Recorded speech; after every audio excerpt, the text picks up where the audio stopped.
All right. Hello and welcome to the Rabyd Atheist. I'm Ed Raby, your host, a former pastor turned atheist, now a compassionate anti-theist. Welcome to my channel. Uh, this is Rabyd Reflections for August 3rd, 2024. I want to thank everybody for showing up and being here. I appreciate all of you. So here we are. Yeah. Evening Trust. On the agenda, I'm going to wait just a little bit, just covering one of my videos. I went to the community to ask for some feedback, and I'm also kind of assessing my own abilities right now. So one of the things that I ran into this week was my hypersensitivity starting to catch up with me a little bit as far as health. And for me, the heat is a little bit more poignant, and this week has been very hot for a weather standpoint, and in my apartment it's very hot, so I have air conditioning, but it struggles, we'll just put it that way. So having to kind of reevaluate how much stuff I have to do. Hi, Lisa. So one of the things I'm going to do is probably change the schedule, at least temporarily. I'm going to back off on the number of regular videos that I make. So I'm going to still do a reaction video, but only once a week instead of twice a week. And I think that'll help. Hey, Felix. But to get to the regular agenda of this live stream, I have on here that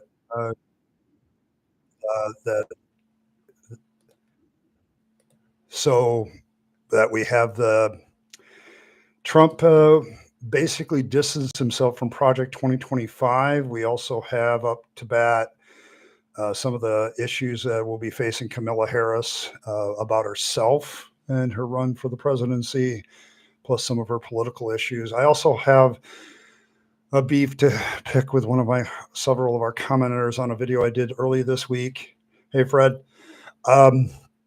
where somebody kept defending Yahweh. The Yahweh God keeps getting defended, and I'm trying to figure out why that happens. You may notice some of the difference in the camera today. I had to switch back out to my old one. The new one kept losing power. I lost power in several conversations I had this week with it, and it's because of the way the camera is designed. It's more for a laptop than for a desktop, so I've got another one coming. So at least this one doesn't die on me. So there we are. With all the announcements and stuff out of the way, let's get into it. Earlier this week, Trump distanced himself from Project 2025. And I'm going to lay some background on my own viewpoint on this one. I talk politics on a lot of Rabyd Reflections, but Trump quickly, when he finally did speak about it, he said that, some of the lines that he said was, this is a very, very conservative thing. I agree with some things, but disagree with a lot of it. But he says, I'm not directly connected with it and never have been. And this is something that I have not really talked about Project 2025 other than in passing at times, because I kept looking for the direct connection between Donald Trump and Project 2025. And it's kept striking me as more of a wish list from the Heritage Foundation than an actual agenda that they felt that they could connect with Trump or that Trump would be supportive of. So it's why I didn't really delve into it. A lot of the liberal media did delve into it and kept trying to make Trump absolutely connected because of his donors and his supporters. And yes, the Christian religious right very much supports Trump for some reason. I don't know why. Trump is not what I would call, or many would have called back in the day, a good Christian. So I'm not really sure what the Christian connection is with him anyway. I've never really understood their support. I know that there's a lot of pastors and Christian pastors, because I still stay in the loop there a little bit, that very much distanced themselves from Trump and basically said, no, I'm not going to support a guy who I don't think is a very Christian candidate. So that was something that came up. And so when he distanced himself from Project 2025, I wasn't completely surprised. Welcome, Bruno. It's one of those things where I think people are looking for political play. And I think that's kind of what happened. And now Trump is going out there and everybody's coming after him because of Project 2025. And he's like, I don't really have anything to do with these people. Okay. So it's like, what they have is a very, very conservative agenda. I'm not really sure I'm that conservative. For once, he seemed kind of coherent in his response to this. He says, I don't really think that this is me. This is not something that I would support. And so now the liberal media is trying to still connect this because they've definitely put all their ball of wax in their criticism of Trump, their whole eggs in that basket of late. And now they're going to have to go back to Trump himself. And thankfully, he's kind of provided a few sound bites recently that they definitely can go after. So I think I saw in passing that Native Americans went after him. He spoke to several minority groups and kind of stuck his foot in the mouth. So, hey, Jova. I want to thank Jova Shade for becoming a Tribune. Welcome, Tribune. Appreciate you. Thank you very much. So that's kind of it with Trump and Project 2025. Of course, Project 2025's director resigned. The Heritage Foundation seems to be a little bit in disarray afterwards. So I guess we'll see what happens with the. Yes, Lisa, you have a fellow wrench holder now in Jova. So you automatically get that when you become a Tribune. So you are given powers. So welcome to having a power in citizen. I'm like every other nation. I give you power based on how much monetary support you give me. And that's just being honest as opposed to all the other nations in the world that lie to you about it. Hi, Martin. So that's kind of it with Trump and Project 2025. I think people are still going to try to connect him to it, but his complete disavowal is kind of like going to basically probably make it more and more of a non-issue as the election gets closer. So I think they're going to have to go after Trump on some other grounds. Thankfully, he usually gives a lot of grounds for people to go after him. Thank you, Jova. Second thing on the agenda is Kamila Harris problematic to some people? I'm speaking purely as a political strategist at this point. If I had to run her campaign, what would I see as her weaknesses? What would I see as her strengths? I think there's actually, no. I have 8 moderators, Truss. Some of them are volunteers, and others have paid for it. So, but I think there's 4 of them. The only one that's not, let's see, yeah, there's 2 of them that are not here. So, plus there's another 4 that help me out from time to time when they have time. So, what is Kamila Harris's weaknesses? Why is there some concern from the Democrat camp? What if I was a strategist? What would I be concerned about? Number one, I think a lot of Democrats are going to. Oh, thank you very much, Lisa. I appreciate that. Appreciate it very much. I think number one for Kamila is the fact that the election process didn't really pick her. Okay. Everybody voted in the primary process for Biden. I think that's one of the things that's going to be problematic, that the Trump campaign will start maybe mentioning that she hasn't been really picked by the Democrats. Other than she was Biden's running mate and everybody knew that, but he was going to have to reaffirm that at the convention. So that's going to be one thing that's going to be in her disfavor, even with their own supporters, even with the Democrats. And I would be looking at it as a strategist, and she also, according to reports this week, she's secured that nomination with enough delegates, but the delegates haven't voted yet. At least I don't think they have, unless there's some new news story that I missed. And so she has that issue. Yeah, Truss. I tend to, as a political scientist, I tend to get this stuff on my news feed and I just bop around a little bit. and pick it up. But for me, yeah. Okay, Kruger, you're 4 minutes behind. Hopefully you'll catch up and you'll catch this that I mentioned you. But here's the thing. Because the electoral process isn't used for her, everybody's talking about her from 2020, where she had a lot of problems. She was like the 12th person, out. And so there wasn't a lot of support for her way back then. And I think that this is still a problem for her. I keep watching the polls. The polls are all over the place now. If there's one thing that this decision has made that has helped her and helped the Democrats, is new blood has definitely injected some new life into the campaign. And so I think that that's been very interesting, that's kind of brought her to the forefront and put the Democrats back in the race, because they were way behind with Biden. And now the presidential race is kind of a dead heat, depending on which polls you look at. So she's brought that to it. But I think if she was somebody that the Democrats like actually had a primary about and picked her, then there would be more support for her. So that's one thing I would say from my own perspective. As a libertarian, I have a lot of problems with how she handled the way when she was a DA, when she was a district attorney. Of course, I'm kind of opposed to the drug war in the first place. So, Fred, I agree with you. If any other person had been there, they would have still had that problem of not being picked by the Democratic Party, in a sense. And so it's just a common problem. I'm speaking purely as a political analyst on that one. As a libertarian, I have a lot of more problems with her from the way she handled her job as as the top cop. I just don't believe that people that, let me put it this way. I believe that if you're going to have a crime, there should be a victim. There should be a human victim to that crime. Okay. Somebody had to have been hurt by it or damaged by it. And I see a lot of laws are more about controlling human behavior than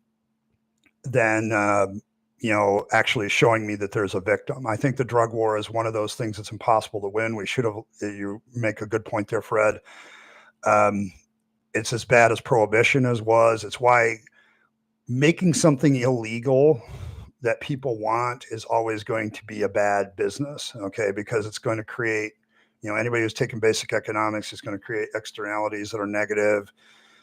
There's all kinds of things that go down with that. So, from my perspective, it's just not a good business move. It's not a good political move. It's not a good way to deal with the issue. For me, people who are addicted to drugs should be handled in a more medical way. And this is not effective. I actually look at Portugal as more a way to handle it. They've pretty much they decriminalized that stuff and they handle it. Yeah. Instant operational black market. They've eliminated that. There is no black market for drugs in Portugal anymore. There's none of this stuff, and drug use has actually dropped because it's not. I think there's something to be said for forbidden fruit with people, and people who have this rebellious mindset. If they look at something illegal that doesn't really harm somebody, they'll gravitate toward it. So there's that. So Kamila kind of has that issue. I would say, like Biden, she has her gaffes, her stuff, that just gets rid of, she said some things when she shouldn't have said it. She's just been out of the, she said stuff that doesn't make sense, but that's pretty much true of every candidate now, because we cover our candidates so much now that you get every private moment sometimes, and almost everybody has quotes that they wish that they did not have on the record. So she has that too. I don't know. I think Stephen A. Smith, he said that from his perspective, there's certain elements where certain people just don't like her. Okay. Her attitude or stuff. But that was true during the primary in 2020 when she lost. So there's a lot of things that are still there, and whether or not she would be a good presidential candidate. So yeah. I think from a standpoint, can she run the country? Yes. Yeah, she does have that problem, Jova. She does make seem to be a word salad, but that's a politician and preacher thing, an apologist. Yeah, they all have that problem. But so she's I think that's why it's still a dead heat.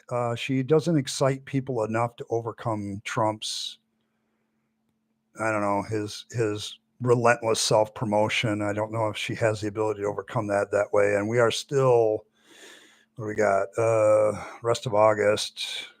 Yeah, we're still 3 months out. We're still 3 months out. So I think the initial movement, getting things going in the right direction for the Democratic Party is starting to wind down, and they're going to actually have to run Kamila as a candidate against Trump, and that's the big issue. Can she beat him? Okay, and right now, I don't know. I don't know. I've been watching the polls pretty closely every day. I like what's the latest poll numbers, and if you take the composite polls and all the polls put together, Trump is still leading by 0.5 to 1%, which is way within the margin of error. There's definitely some people that I listen to talking about, okay, what if Kamila wins the electoral college but loses the popular vote? That's a scenario that would be very interesting. Just I'm very interested as a political scientist to see how this plays out. I'm being very objective this year because I don't really have a dog in the fight. So I'm just kind of watching it. And so it's like, it'll be interesting to see what happens with her. Um, but at this point, I want to see whether or not she can win. Next thing on the agenda, people still, her name is Kamala. Okay. Kamala. Is it Kamala? Everybody calls her Camilla. So um, I hear that from even news commentators all the time. Kamila Harris. Everybody seems to get her name wrong, maybe even me included. But I'm a human being. I make mistakes. Um, my video on the Bible study, I got a lot of very interesting comments from theists this time, mostly trying to defend Yahweh's action for killing people in the 10th plague. One person put it, well, Pharaoh killed all these babies early in the story. So, Yahweh's just getting back at him. Yeah, trust, the fact that they can't get her name right might not be a good sign. Usually when people back somebody, they get her name right, and even her supporters get it wrong. We'll just call her candidate Harris, and then that'll solve that problem. Harris is an easy one to say, but a lot of the commenters were like, well, Yahweh has every right to defend his people, and it's like, well, except if you're going to go after the source of the problem, wasn't the source of the problem Pharaoh? Okay. Why do you go after all of his followers, his firstborn followers, instead of going after Pharaoh himself? Um, it seems like Yahweh doesn't have the courage to go after the real problem most of the time in the Bible. So I guess we'll see what happens. A lot of you that defend Christianity and Yahweh, in particular of the Old Testament, seem to come down to, well, he's God, so he can do what he wants. Well, that makes God's morality very subjective, doesn't it? So it's kind of, it ends the moral argument for Yahweh being the moral lawgiver, in my opinion, if you're going to take that tack. And this week I've got a new series coming up. I ended this Behind the Steel Curtain series, so I want to start a new series on Fridays called Morality Without God. And the first thing I'm going to talk about, okay, Lyric, I'll let you know in 15 minutes. You're 15 minutes behind, so I'll let you know that I saw your comment. But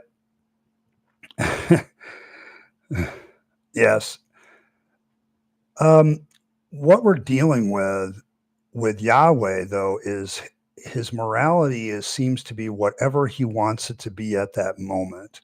And that is not an objective morality whatsoever. And a lot of the discussion, I had one person, well, why are you so mad about something you don't think happened? I'm not mad about that. I am mad at times when people use this thing called the Bible to bludgeon other people into submission to their moral thing when the very thing that they are basing that upon is fake and false. Okay. My issue with the people that deal with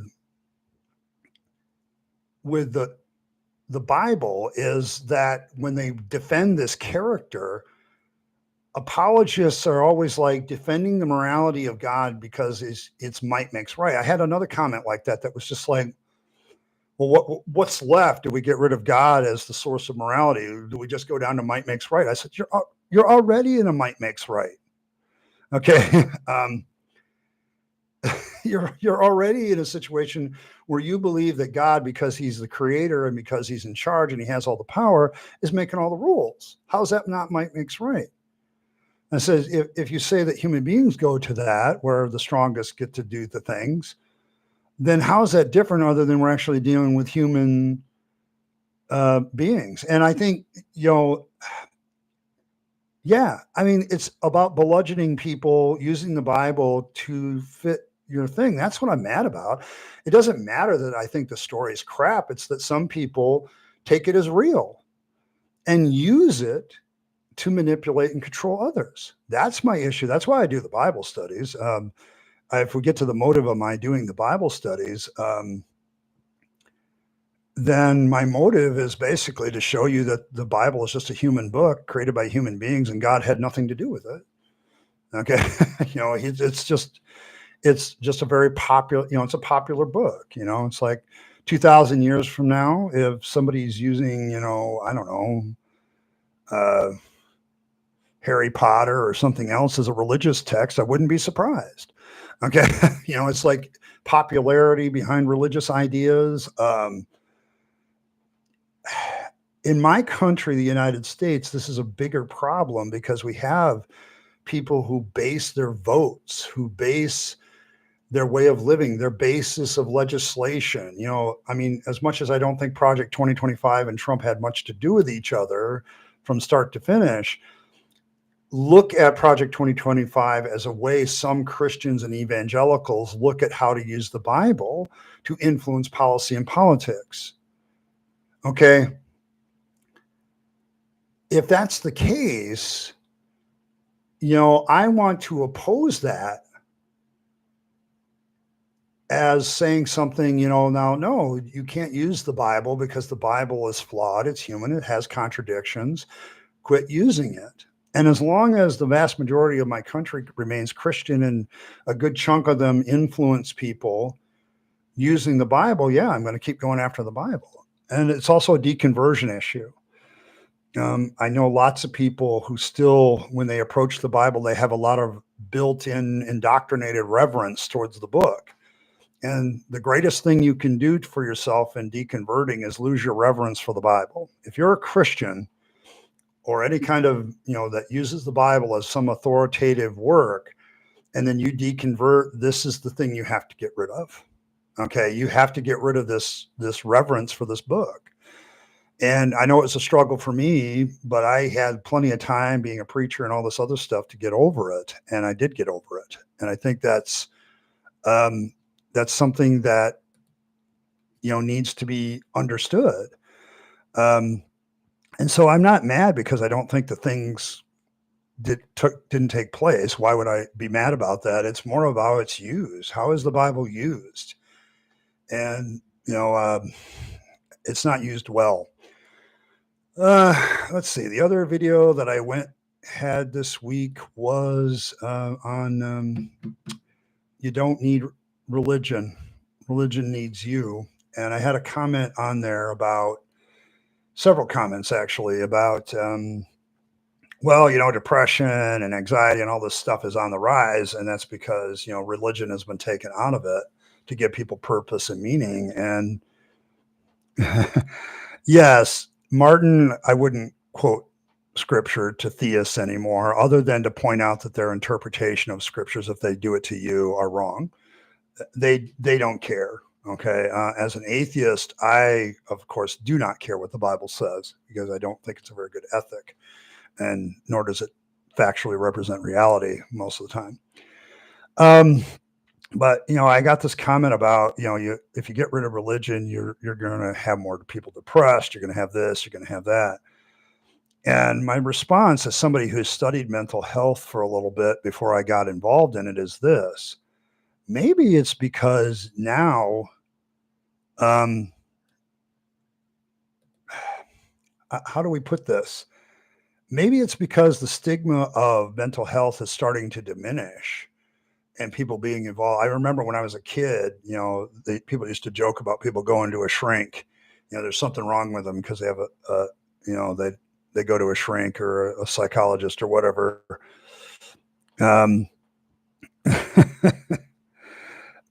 so is it that, or is it the fact that people are more open now to opening up about their problems, and so they're reporting them more? I think the stigma of it is gone. So it's kind of like that. I'm not trying to, I think the reason why those things are on the rise is people are being more real. When I was in Pentecostalism, I could never admit that I had a problem because, the Spirit is supposed to fix that, and the Holy Spirit fixes this, and God fixes this. Hey, trucker, I appreciate you being here. Thank you. Um, Once I disconnected from my religion, it became much easier to talk about my problems. Okay. I mean, it seems to me that religion causes you to mask your problems, particularly Christianity. It's like everything's better with Jesus, right? And all of a sudden that's gone. And it's like, okay, how do I get better? And so when I started therapy, that was one of my big earliest discussions, was I now felt at liberty to talk about this stuff. And thanks to the Clergy Project, they got me into a very good therapist who's been with me the whole time, except for the year and a half I was in Texas. And she's been absolutely instrumental in me understanding who I am and navigating this stuff. Yeah, I think people just, when they're in a religion, they just don't feel at liberty to share their problems if they believe the religion solves their problem. It's a very much, yes, Fred, it's very much this: you don't want to believe people to believe that the thing isn't working for you, that the product isn't doing as advertised. And with religion, it's a lot about mental health. It's a lot about how you view the world. And so to me, no, getting rid of the religion, it's not that you're seeing this increase because a lack of religion is causing an increase in depression, anxiety, etc. It's that people are now freer to talk about it. So the numbers are starting to actually reflect the reality that has always existed. It's just it was never seen because people were afraid to report it because of the stigma and because the religion was supposed to solve all their problems. And so I think there's an alternative explanation as to why the numbers keep increasing, and it has nothing to do with more people becoming depressed and anxious. We're just getting an accurate assessment of how the fact all of us seem to have some sort of mental health issue. Okay. I think it's just like we all have physical issues. Okay. From time to time. The same is true for mental health. There's always going to be issues. And so I don't see the increase in that as related to religion. I guess I would want some proof that somehow dismissing the religious beliefs leads us to being more depressed. I just don't see that. I don't feel that myself. If anything, I have better tools to deal with my constant anxiety and depression. Becoming aware that I'm very probably autistic allows me to look at my social situations differently. That's why I'm uncomfortable in social situations. That's why and okay, now what can I do about it to fix it? So that was one comment I wanted to deal with. Um, yes, I don't know. My problem with taxing the churches is then they're going to definitely want to get rid of the gag order and say that, okay, if you're going to tax us, then we're going to want some sort of say in how the money is spent, and to tax us without allowing that would be a problem. I guess I'd rather have the gag order and not tax them. I'd rather have them shut up. If only the IRS would actually do something about it, that would probably be helpful. Um, Yeah, they do anyway. I get that, but and the real problem is the IRS doesn't enforce the rule. It's a rule they don't enforce. Okay, but I'd like to see if they started enforcing the rule, there wouldn't be any need to tax the churches. I'd leave them alone because otherwise they're going to bitch and they're going to still be loud. So I'd rather see the IRS do it. Another comment on the religion one was that you see all these things. The end of the comment was something to the effect of, "You're an educated man. You should know better than all this." And the thing he brought up was unwed brothers, divorce rates, the decrease in morality. Let's deal with the simple basic of decrease of morality, because morality is subjective. That's a very subjective idea, anyway. Yeah, yeah, John, I agree with you. The complete separation of church and state is a better thing, which means the state stays on its side of the line too. And I just wish the IRS would say, "Hey, guys, you're not allowed to talk, or you're going to lose your status." But they never do that. That's the big weakness right now, is enforcement. If they actually enforced that rule, you'd have a lot of church people shutting up really quick. Um, I never did it. When I was a pastor of my congregational church, I never allowed political talk from the pulpit. Because I knew I followed the rules, even though a lot of other people didn't. But getting back to this comment about morality, so unwed mothers, but I want to deal with this morality is getting worse thing. Well, that's a pretty subjective idea. What do you mean? That people are enjoying themselves more with things that the church or whatever seems to be sin. Well, I don't define those things as sin anymore. They can lead to problems, but they aren't inherently problems themselves. What do you mean? And so I decided to do a little research about, unwed mothers, and divorce rates.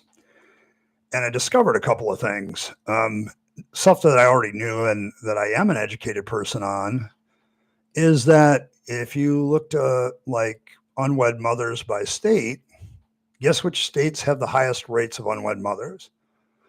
Yeah, the South, in particular the Bible Belt. So, um, if religion solves that problem, why aren't the most religious states in the union having less of that problem? Instead, they have more. As a former Texas teacher, there's two things I would make a remark about. Number one, in Texas, sex education is shit, absolute garbage. The only thing they really say is abstinence, which has never, ever worked. I hate to break the news to you, but once people start entering their teenage years, they want to do it. Okay. And they want to do it more and more. And you're going to fight that with some sort of moral code of just don't do it. It's been kind of documented now that purity culture actually increases that. The purity culture rings and all this other crap that they do. And it's, it is effing ridiculous. Yes, Al. The problem is it just doesn't work. And in Texas, I think Aaron Ra made the remark that Texas doesn't just lead the country in teenage pregnancies. It also leads the country in repeat teenage pregnancies. Okay. Why is that? Because there is no sex ed. Okay. And you have a very religious overtone of pro-life. And in my school, okay, where I was working, I had a high Hispanic count, like 70% of the school was Hispanic. And the Catholic Church had this thing with a lot of these kids. And so if a girl did get pregnant, it was very weird, because the girl would disappear from my class for great lengths of time. And all of a sudden,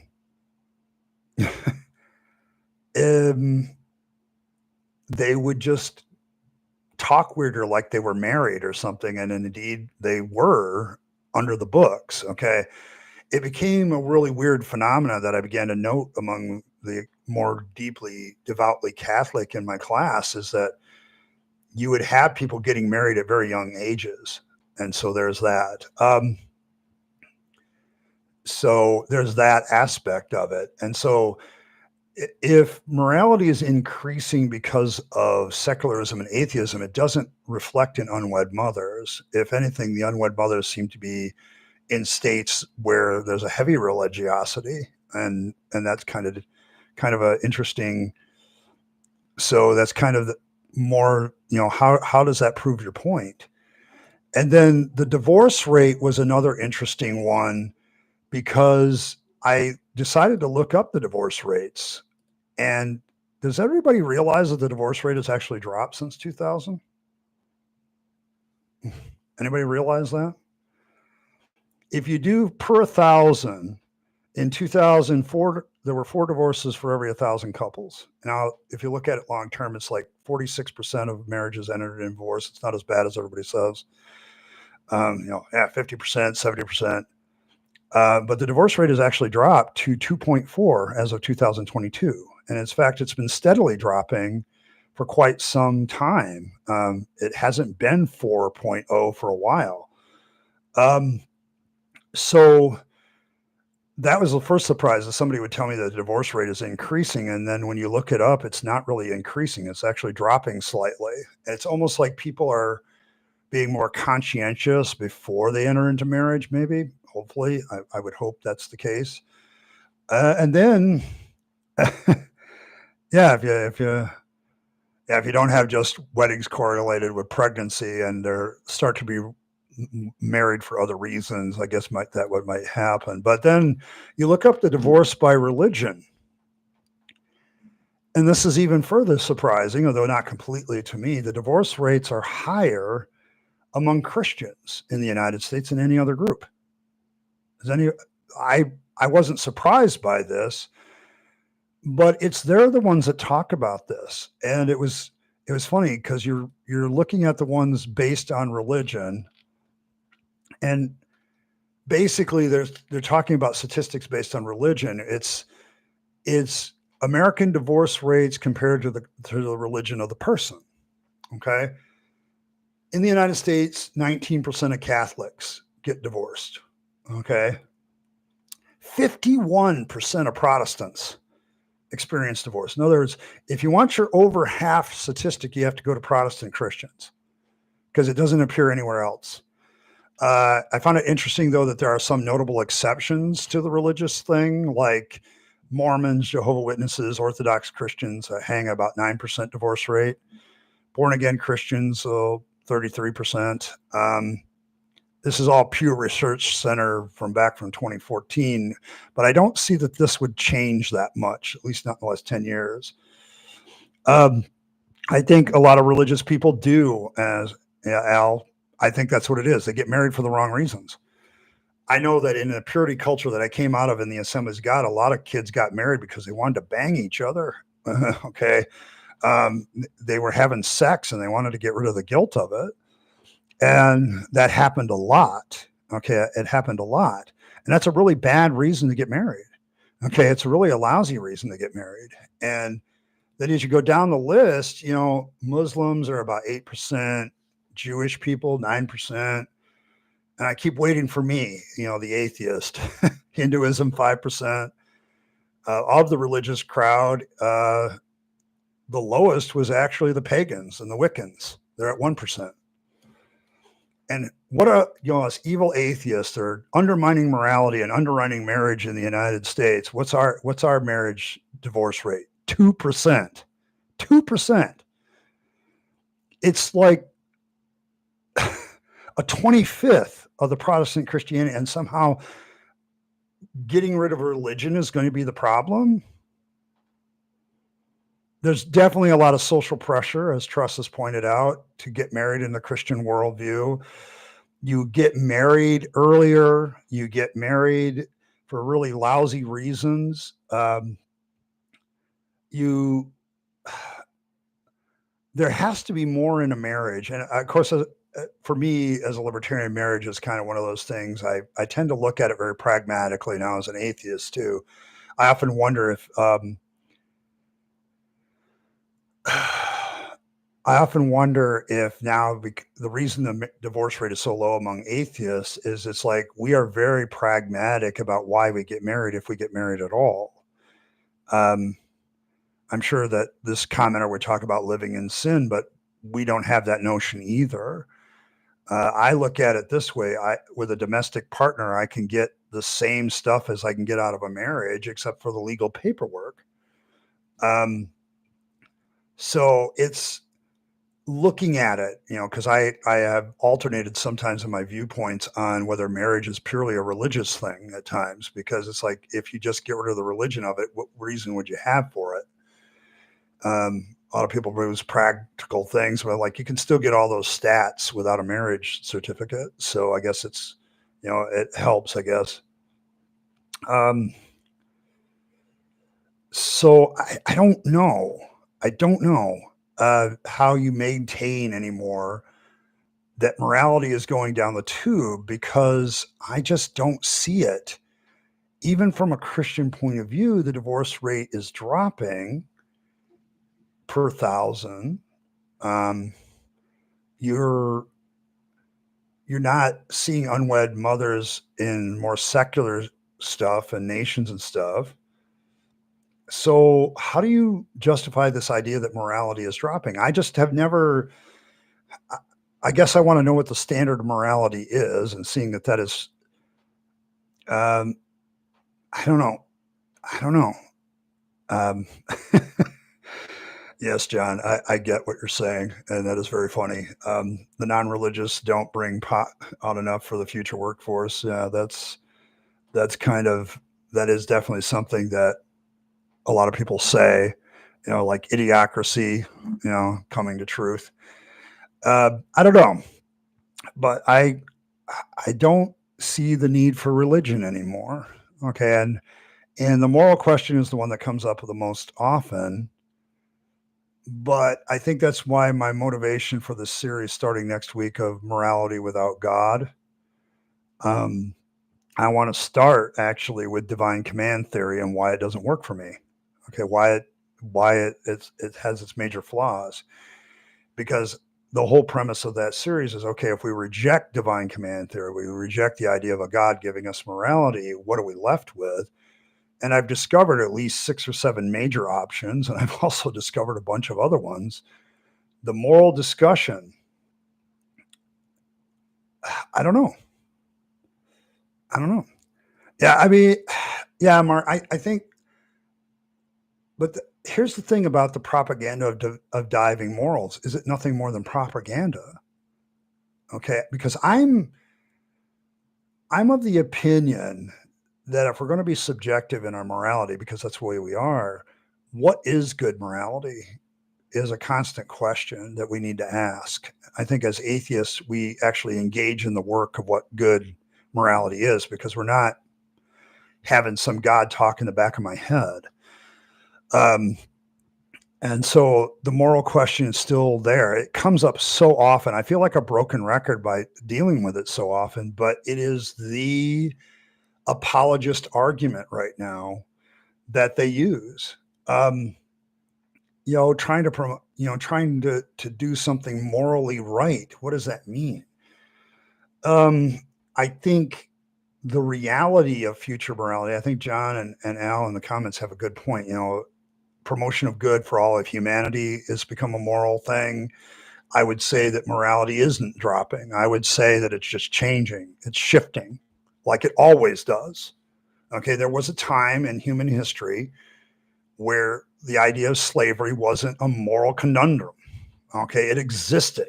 Okay, later on, it became a moral conundrum, and slowly but surely, we have gotten rid of as much of it as possible. It still exists. Okay, anybody who denies this existence is not paying attention. But I also think that over the years, our morality has changed and say, it's kind of a shitty thing to own another human being. That's probably a shitty thing. Um, and so we've gotten rid of it over time, and often in the face of religion. Um, I think that's what's happening. And I don't think, so the argument that morality is getting worse or better, what do you mean? It is I think every atheist should have that question ready. okay, for that particular attack, is what do you mean by good morality? Okay, what would you mean by that? I don't. Yeah, we'll go with Fred. Yeah, okay, Fred, we'll let you have all the moral questions. I'm sure that'll work out really well. um, yeah, I mean, I don't know. I'm at a point with this question where I'm frustrated, but at the same time, I think we need to have a more definitive answer as an atheist. And that's why I'm going into this series about morality without God, because it's a question that I asked right away when I deconverted is what moral system do I have now? Okay. Because I had always lived with the brainwashed idea that morality has to come from an external source. And the only way to have objective morality was have it from a God. But then when you study philosophy, you realize, well, no, that makes it subjective to that God, and might makes right morality that leads to quote unquote objective morality isn't objective at all. Um, and I do think that the moral questions now require a lot more work. Every moral question that I've had to deal with, I've had to think about, get informed about, take my time with. Um, I don't know. I think I don't know. It's a different question now. It's something that requires me to work a little bit more. And so when theists drop by my channel and want to do this, you know, you're not a moral person, or this is leading to bad morals in the country. And I'm like, what do you mean? And please get your facts straight. I really hate it when people question my ideas and, you know better than this. Do I? Because maybe my knowledge and information is different than yours. Where are you getting yours? And so that was some of the other things. I can't remember too much else this week that was significant other than my own illness. I do apologize. I probably skipped a couple videos this week because I just been down with heat nausea, basically, is what it is. The heat is, and my hypersensitivity has kind of created this constant nauseous state. And I just haven't been able to concentrate on what I need to do. So, yes, Fred, you can covet your neighbor's four-wheel drive. Coveting is what makes the economy work. Just go listen to George Carlin on that. He's right. When he talks about the 10 Commandments. So yeah, I think it's going for me. I'm hypersensitive to bright light and heat. Bright light makes me anxious. It puts me on edge, and heat makes me depressed. It creates some physiological um, effects. Okay, so and one of those is like this heat nausea, and it's a constant annoyance when it's warm. And I just had a hard time concentrating on doing videos. It's not that I don't want. There's one video I definitely want to get done, and there's a couple others that I want to do, and I got this new series rolling. But it's like I'm, I don't, I just don't see it. Thank you, Jova. Yes, yeah, I don't. I agree with you. I don't think that most theists um, really know what their morality actually is or what theism actually is. I think they misrepresent atheists because they don't understand themselves. You're right. Okay. I didn't really understand my own theism really all that well and what the implications were. Okay. Um, and so people do use a religion and theology to create divides and things like that. And that is absolutely true. Okay. It's absolutely one of those things that I can definitely get behind. Um, so, yeah, I did not understand my theism all that well. Um, Talking about deconversion is and its implications. What I mean by that is when you believe in God and you believe He's the source of all these things, The implication is that you have to be constantly dependent on him. The problem is when you start to analyze God beliefs, is they don't make any sense. People ask me what my feeling, well, you don't believe in any God as an atheist. I said, well, the evidence isn't convincing for a God, and I'm definitely sure that there are certain gods that don't exist. Okay, I think all the polytheistic systems don't have a lot of evidence behind them, but I also don't think that the Christian God or any of the rest of them or Yahweh or Allah have a lot of backing either. In fact, I would say that those gods don't exist because they're logically inconsistent, and it seems like a God would be logically consistent, but none of them are.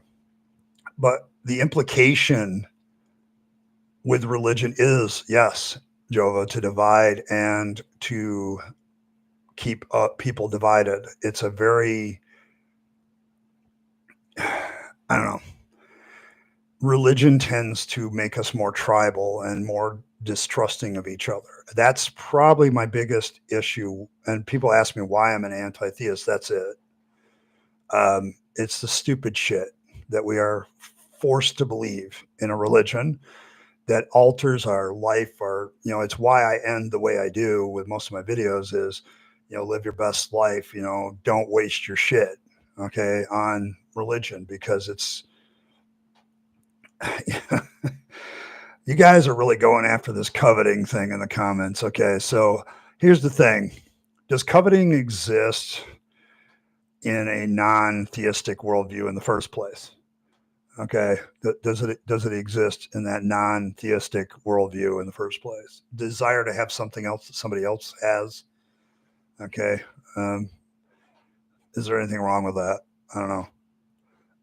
Once again, I think George Carlin makes some really good remarks on his 10 Commandments monologue. I thought that it was hilarious to me. Absolutely hilarious. Because he's so right in a lot of respects. So there's that question of the morality. I'm continuing my work trying to get this normalized, trying to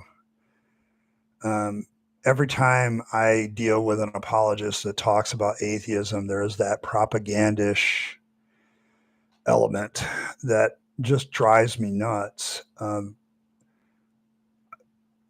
It's a good angle to come at, that theists don't understand themselves, and so they don't understand atheists. One of the things I don't think atheist or theistic apologists understand about themselves is they don't believe in a lot of gods either. They don't believe because of the lack of evidence either.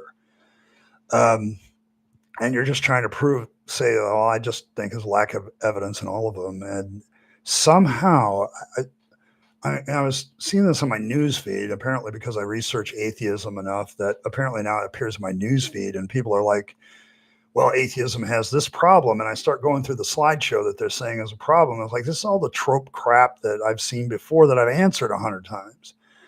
Okay, I understand my atheism better than the theist does, because the theist doesn't even understand themselves all that well. So it's a very interesting dynamic that we have, isn't it? We're in the middle of this garbage of people demonizing us and making us feel like shit because of who we are. Okay. And we just don't believe. And it's funny how religious people are compassionate as long as they feel like they have a chance of winning you over to their faith. They're very nice. They go around and they treat you well, everything, until they get to the point where they say, you know what? I don't think this guy's going to convert to my religion. And then all of a sudden they're shit to you. And in particular, the Christians bother me because they should know better based on the words of their own follower. Thank you once again, Jova. I appreciate that. For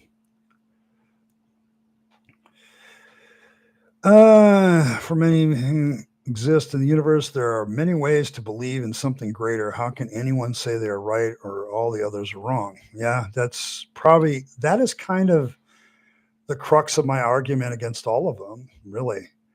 How do we know? It's why I'm an agnostic atheist. There could be a being of great power out there that didn't create shit, that evolved out of the primordial whatever out in the universe, that's stronger than anything else in the universe. But even then, how would we know?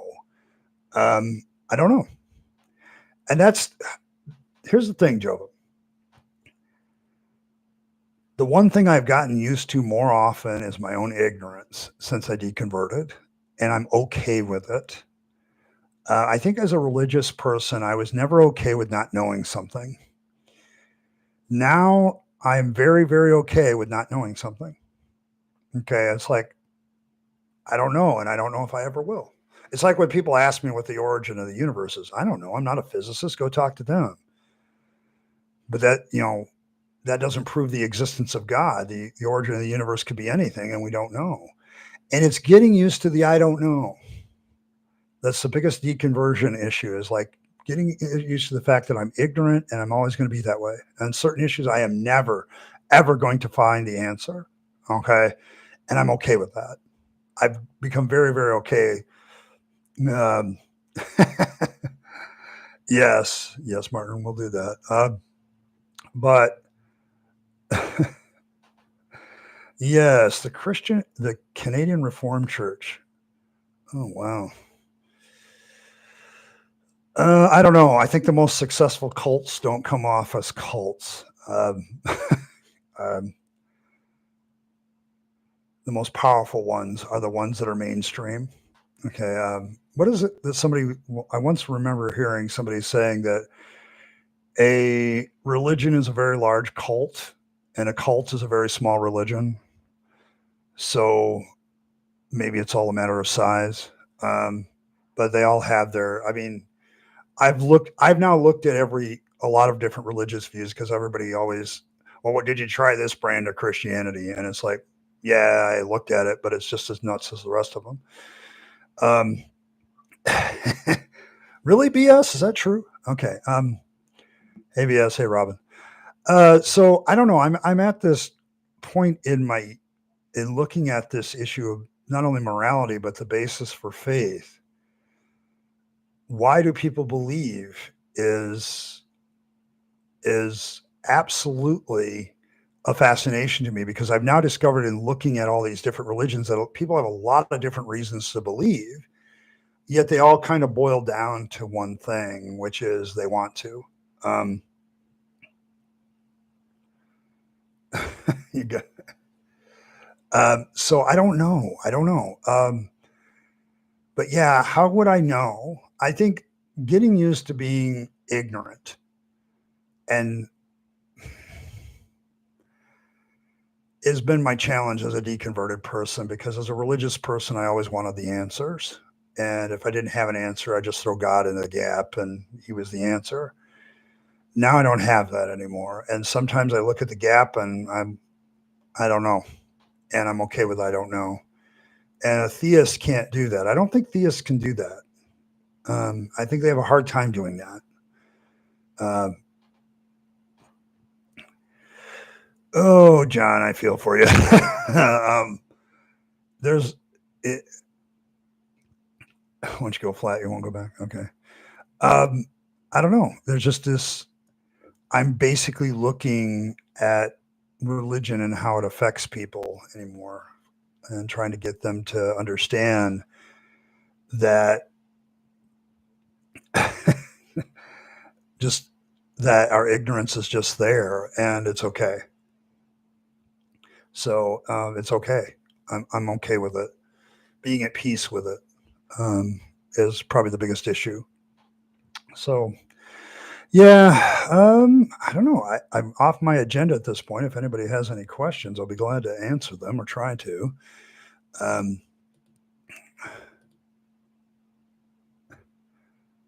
I can tell you that my at current present rate, let's see. Somebody was asking about how the channel is doing. Very well. My last count of subscribers was 4915, so we have 85 to go before we hit 5,000, 5K. So thank you very much for all of you guys. I appreciate you. A lot of people have subscribed in the last few days, so thank you very much. Let's see. I can see that my chat is getting as out of hand as every other place I look at. Every other place has the same problem. every other place has the same problem. It's like you guys come to chat to talk about whatever, and it truly is whatever. But thanks for that. I appreciate that. I'm glad to be like everybody else in that regard. You might want better mods. Asshole, you're a mod. And you paid for it. That's the even sick part. So,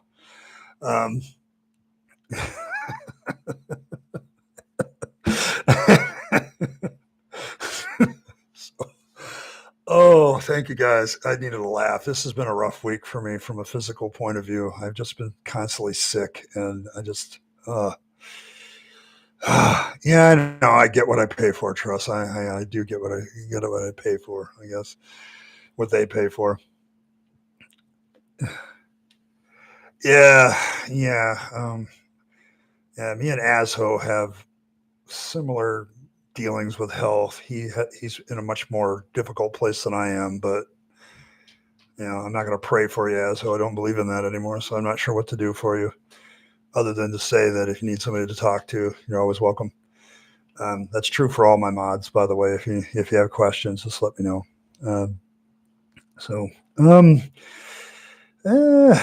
Let's see. I'm trying to think if there was anything else this week before I sign off. I want to make sure I hit everything. I am going to change my schedule just slightly. I'm only going to do one reaction video a week. They just take a lot out of me.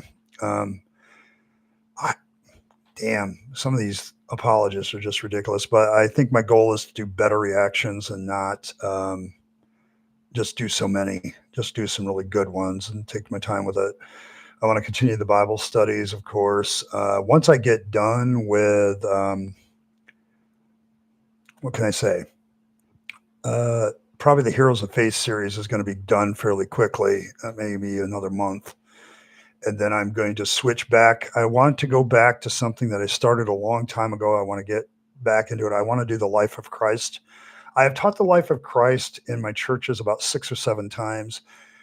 I have never taught it as an atheist, and I want to teach that as an atheist and tell you why I don't believe in some of the things that Jesus, the Bibles, and the Gospels say. So I want to do that, and that'll be in that Bible study. I still want to do morality without God, and I will do a reaction video, but the schedule is probably going to be Tuesday, Thursday, Friday, and then we'll live stream on Saturday to deal with any issues. So that puts me on here 4 times, and then I am going to pull any good moments out of these live streams and maybe make videos out of them as well. So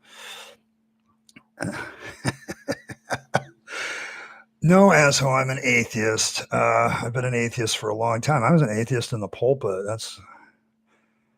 I don't wish that on anybody. Having to deal with bullshit as your livelihood when you don't believe in bullshit is kind of a difficult one.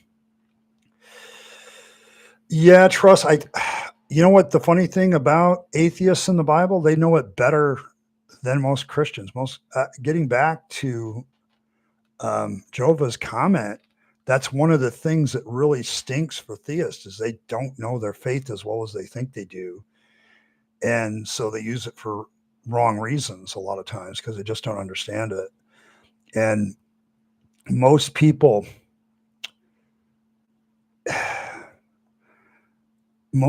just don't know their faith well enough to understand its implications. And when you look at the universe and the reality of it, it becomes quite different than what your faith believes. So yes. Yes, Hitchens, Fred was well ahead of his time many times. I noted, though, that in his later days, he had switched from the Roman Catholic Church as his chief target to Islam. And I think he was right. It's become a bigger threat than the Roman Catholic. The Roman Catholic Church started to decline after World War II because of their involvement, and they've been declining ever since, although some countries in the world still have heavy influence. But There is a shock. Yes, Martin, there's a shocking little Christians know about their Bible. BS. That is a conspiracy theory that actually exists. I found that somehow religious people gave Hitchens his disease. So, but no, it's the same thing that killed his father.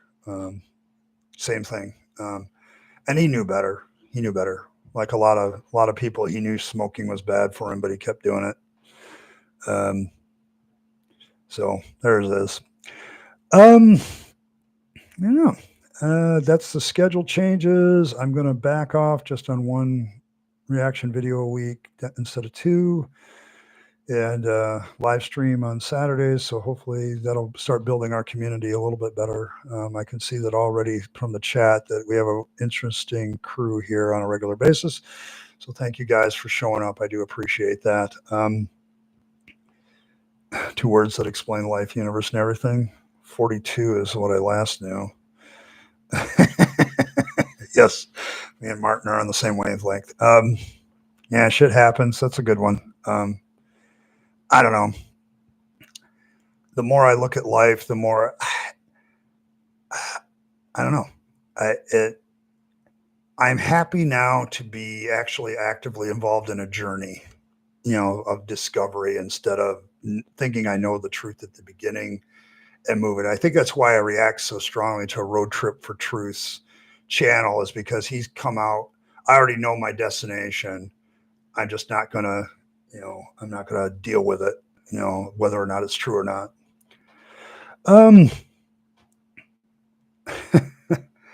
Well, thank you, history. I appreciate that. But I think that's going to be it for me. I'm going to try to keep these around an hour, mostly for my own benefit. My own social anxiety starts to increase as time goes by, and I can take this for about an hour, hour and a half. And so I'm going to let that be it. I want to thank everybody once again for stopping by. I appreciate all of you. I appreciate all the donations today. Thank you very much. You can always support the channel. It's there. My PayPal link is in the description, membership, all that stuff. I appreciate all of you that do that. You guys are awesome. It makes this very, very well liked by me. It's something I look forward to. So thank you very much. And as always, live your best life. You only get one go around and then it's over. So make sure that you're spending all your time, money, and opportunities on yourself and the people you love and care for, and to make this a better world. And, don't waste it on the trappings of religion and faith. It's a dead end. I speak from experience. And as always, thanks for stopping by, and I'll catch you next time, guys.